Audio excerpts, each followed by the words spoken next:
Good morning students. आज हम chapter 9 पढ़ रहे हैं, तो इसका थोड़ा सा पार्ट्स बचा हुआ था, उसको हम कंप्लीट कर देते हैं आज। ठीक है, चलिए स्टार्ट करते हैं यहाँ से। कंजर्वेशन ऑफ फॉरेस्ट मतलब फॉरेस्ट का संरक्षण, फॉरेस्ट को बचाना। ठीक है, चलिए यहाँ स्टार्ट करते हैं। यहाँ फर्स्ट लाइन में है forest are valuable resource that, एक मिनट है, forest are valuable resource that form the lifeline of human existence. Forest जो है वो वैल्यूएबल रिसोर्स है, मतलब महत्वपूर्ण संसाधन है और ह्यूमन मनुष्य के लिए। ठीक है, depletion of forest will lead to a great loss of mankind. Depletion of forest मतलब जो फॉरेस्ट का ह्रास हो रहा है, जो फॉरेस्ट में कमी आ रही है, उससे क्या हो रहा है, मैनकाइंड मानव को बहुत हानि हो रही है। और human have been cutting trees mercilessly in order to make their houses and to claim land for agriculture. जो ह्यूमन है, मनुष्य है, वो अंधाधुंध पेड़ों की कटाई कर रहे हैं और उससे क्या करने के लिए, हाउसेस बनाने के लिए और एग्रीकल्चर के लिए, मतलब कृषि के लिए वो पेड़ काट देते हैं, है ना। Large scale cutting of trees has led to the destruction of a large number of forest. जब बहुत ज़्यादा पेड़ काटते हैं तो वो बहुत सारे फॉरेस्ट को नष्ट कर देता है ना।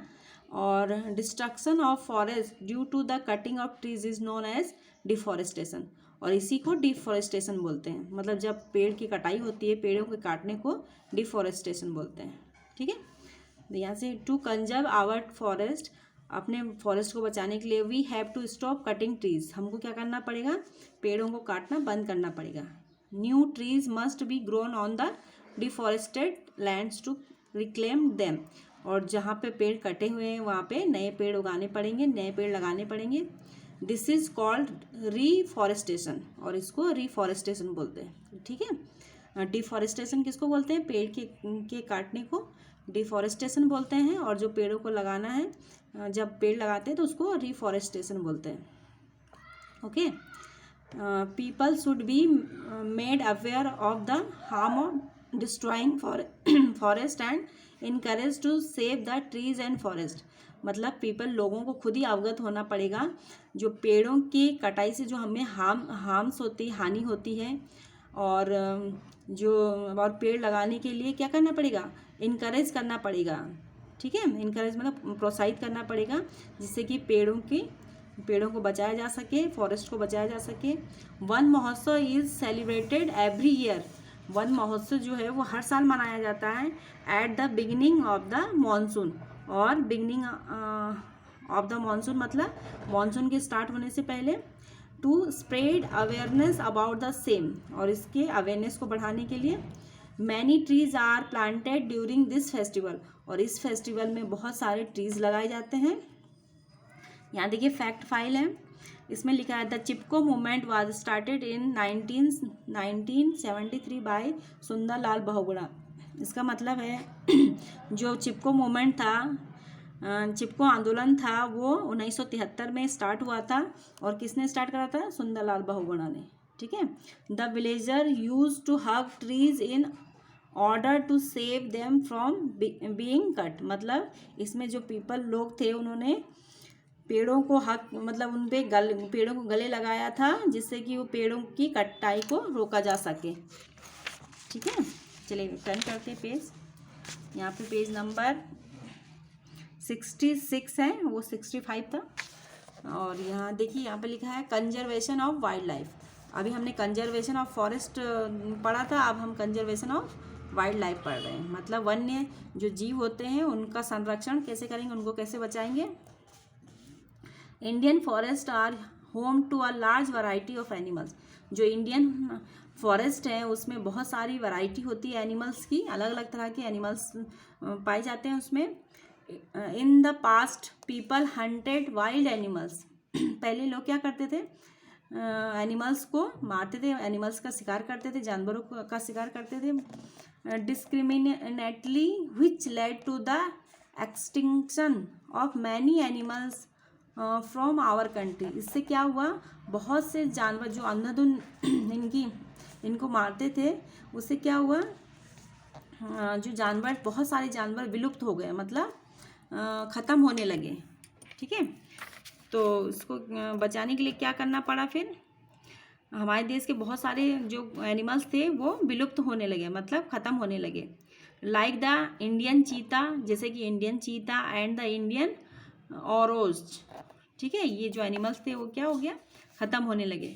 इवन टुडे, आज भी many animals are being killed for their skin, fur, teeth and other body parts. आज भी बहुत सारे एनिमल्स को मारा जाता है, किसके लिए, उनके स्किन के लिए, उनके फर के लिए, है ना, स्किन मतलब चमड़े के लिए, फर मतलब उनके पंखों के लिए, या टीथ मतलब दांतों के लिए, है ना, और अदर बॉडी पार्ट्स मतलब और भी बॉडी पार्ट्स के लिए एनिमल्स को क्या किया जाता है, मारा जाता है। In order to save wild animals from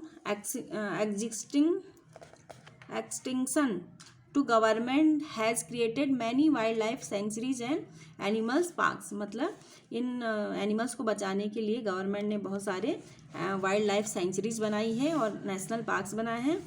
right now आज there are 543 wild life sanctuaries and 104 animals parks in India. In India, आज इंडिया में 543 वाइल्ड लाइफ सेंचुरीज हैं और 104 नेशनल पार्क्स हैं। ठीक है, यहाँ पर क्या होते हैं, यहाँ पर एनिमल्स रहते हैं और some of them are given below. इनमें से कुछ यहाँ पर नीचे दिए गए हैं, जैसे कि केलाडियो नेशनल पार्क। ठीक है, ये कहाँ पे है, इन भरतपुर में है, राजस्थान के भरतपुर में है। Rajasthan is famous for migratory birds that come here from Afghanistan, China and Siberia in winters. मतलब जो यहाँ पे ये जो राजस्थान है, यहाँ पे ये पार्क फेमस है। और यहाँ पे माइग्रेटरी मतलब प्रवासी जो बर्ड्स होती हैं, पक्षी होती है, प्रवासी मतलब जो बाहर से आती है, जैसे कि अफगानिस्तान, चाइना एंड साइबेरिया में ये पक्षी वहाँ से आती है और यहाँ इस नेशनल पार्क में। और कौन से सीजन में, विंटर्स में। ठीक है, ठंड में ये पक्षियाँ दूसरे देश से इधर यहाँ आ जाती हैं। सेकंड वाला है जिम कॉर्बेट नेशनल पार्क। ठीक है, ये कहाँ पे है, उत्तराखंड में है। और ये किसके लिए फेमस है, oldest national park in India. ये सबसे पुराना नेशनल पार्क है और ये फेमस है having the highest number of tigers in India. India में जो सबसे ज़्यादा टाइगर्स है वो यहीं पे हैं। ठीक है, तो इसके लिए फेमस है ये। सुंदरवन नेशनल पार्क जो है वो वेस्ट बंगाल में है और ये फेमस है रॉयल बंगाल टाइगर्स के लिए। यहाँ पे इस पार्क में रॉयल बंगाल टाइगर पाए जाते हैं। और मैंग्रोव ट्रीज़ जो होती है वो इस नेशनल पार्क में पाई जाती है। काजीरंगा नेशनल पार्क जो कि आसाम में है, in famous for the one horn rhinos. यहाँ पे एक सिंग वाला गेंडा पाया जाता है। ठीक है, इसके लिए फेमस है ये। और बांदीपुर नेशनल पार्क जो है वो कर्नाटका में है और ये फेमस है फॉर इट्स, यहाँ पर tigers, leopard and spotted deer पाए जाते हैं। ठीक है, इसके बाद है गिर नेशनल पार्क जो कि गुजरात में है और ये फेमस है being the last home the Asiatic lion के लिए फेमस है। ठीक है, और ये हमारा चैप्टर यहाँ पे कंप्लीट होता है। नेक्स्ट क्लास में मैं आपको इसके एक्सरसाइजेज और क्वेश्चन आंसर एक्सप्लेन कर दूँगी। ठीक है, तो यहाँ पे आपको क्या करना है, इस चैप्टर को एक बार और रीड करें और यहाँ पे ये हम कंप्लीट करते हैं।